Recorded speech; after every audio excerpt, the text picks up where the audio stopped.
Olá, para esse segundo vídeo da série, eu dei o nome de O Anúncio e a Vontade, vai ser um dos vídeos mais simples dessa série. E eu queria entrar no conteúdo dele, mas não antes de fazer duas coisas. A primeira delas é agradecer as observações que os amigos deram a partir do primeiro vídeo da série. Eu fiz um vídeo e pedi que desse um parecer sobre o nível de linguagem e outros aspectos. E tive esse retorno tanto dos amigos que eu pedi e de outras pessoas que espontaneamente se dispuseram a responder. São principalmente acadêmicos de administração e de economia, alguns ainda acadêmicos estudando, outros formados, inclusive professores, mas também um pouco pessoal de economia e outros amigos de outras áreas, né? A primeira coisa que disseram foi sobre o nível do áudio. Realmente eu gravei com um microfone de lapela, como estou fazendo agora. Espero que seja bem plugado ali, senão não vai sair. Mas aí houve um pequeno probleminha na terceira gravação, todos estavam dando 7 minutos. Aí na quarta eu acabei gravando sem o microfone e me disseram que o áudio saiu um pouco mais baixo. Também falando sobre a linguagem, né? O público desse canal é um público de universitários, a maior parte deles são professores, embora os estudantes interajam mais, mas pelos indicadores do YouTube, pelas faixas etárias, né, e pela formação declarada que o analítico do YouTube dispõe, são professores. A ideia é poder comunicar. É claro que quando você está observando coisas como liquidez, né, mecanismo de distribuição, de impacto, taxa de juros, etc., fica difícil fazer isso de uma forma muito simples. Você simplifica demais, você perde esse público, e se você trabalha muito tecnicamente, você vai perder o público mais simples. Mas para coisas que possam ser ditas de uma forma mais clara ou direta, ou ilustrando e que atinge o maior público, a gente vai tentar aqui. Eu agradeço as observações de vocês. A outra coisa, e é muito importante, talvez a mais importante desse vídeo, é dizer que no sábado, porque nós nos comprometemos a todo sábado e toda terça-feira publicarmos um vídeo dessa série, nós vamos tratar do viés de seleção, que foi o tema que deu o primeiro prêmio Nobel para econometristas. Para o McFadden, que estava aqui no Rio de Janeiro, nem acreditava que era verdade que ele tinha ganhado o prêmio Nobel, e para o James Heckman, né?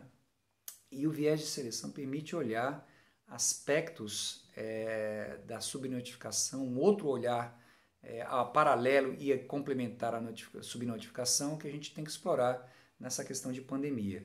Vamos tentar fazer verbalmente, vai exigir um pouco de atenção, mas acho muito importante registrar isso aí. Bom, terceiro, então, vamos lá ao próprio elemento do vídeo, né? Alguma das questões que se colocam é porque a gente não tem conseguido ser eficiente, acabamos de passar para o terceiro lugar, né? E eu não tenho dúvida que o Brasil será, no mínimo, o segundo pior resultado, com toda a subnotificação, o segundo pior resultado, e com grandes chances de passar, inclusive, os Estados Unidos, que fazem muito mais testes que a gente. Mas perguntaram por que as ações não têm sido tão eficientes. E uma das coisas é o seguinte: existe um caminho entre o anúncio e a vontade que é muito grande. Num primeiro momento, o ministro da Economia, né, o Ministério Tradicional da Fazenda, uma das pessoas me observaram, eu falei Fazenda, porque hoje chama-se Economia, mas a tradição do Brasil é chamar aquela área do Ministério da Fazenda. Se mobilizou um pouco para mostrar que tinha interesse em resolver alguma coisa, mas entre a decisão dele, né, e o efeito ou a vontade de fazer, né, há um caminho muito longo. Então o governo, por exemplo, anunciou um crédito que viria do BNDES para os bancos empresários. O que aconteceu? O banco alocou, o BNDES alocou para os bancos aumentam a sua liquidez, mas não emprestam porque acreditam que as garantias dos empresários, né, não são suficientes, né, que o risco de crédito é mais elevado. Resultado, você recebe o recurso e a taxa de juros sobe. Ou seja, está com mais dinheiro, mais recurso disponível e a taxa de juros está mais elevada, né? Então você alocou o recurso e não monitorou para ver se ele chegava ao seu destino final.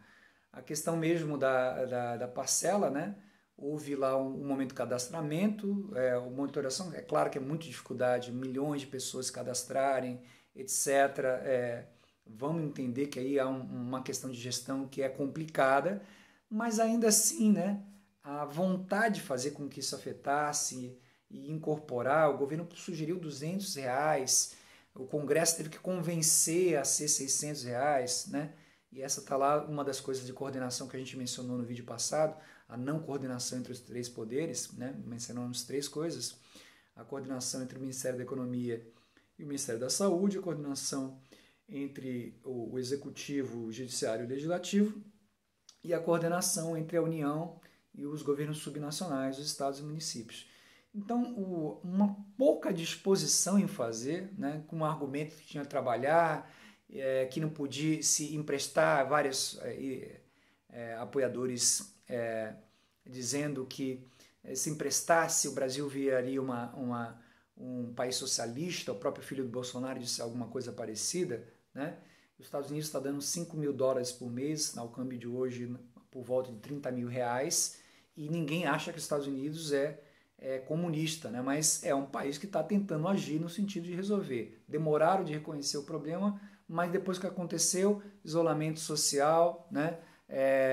Fundos para que pudessem as pessoas ficarem em casa, manterem esse isolamento. Então, aqui no Brasil, um dos fatores pelos quais as coisas não funcionam é que entre o anúncio parecer que quer resolver e a vontade de efetivamente resolver, há um grande abismo. E segundo, se usa essa vontade, esse anúncio, né, para uma coisa que no fundo é mais concentradora de riqueza e de recursos do que atender ao fim social que ela tem, que ela deveria atender, né? Uma vez que vários recursos anunciados, ora pela corrupção, que aí tudo bem, não é só culpa do governo da União, né, mas exige uma monitoração, ora por causa do não monitoramento, então você para numa parte da cadeia, aquela parte que tem poucos proprietários, não, poucos beneficiários, e, portanto, a política está servindo, inclusive, para concentrar renda no país. Bom, disso que eu estou dizendo aqui, a gente tem vários desdobramentos, a política de liquidez, o recurso para a Caixa Econômica Federal, o recurso para o BNDES, né, imprimir dinheiro, taxa de juros, o dólar que bateu o patamar de R$ 6, né, as reações de bolsas de valores, e a gente vai organizar aos poucos essa série para trabalhar sobre isso. Ok, pessoal? Por enquanto é isso aí. Um abraço, até a próxima ocasião. Nos vemos por aí.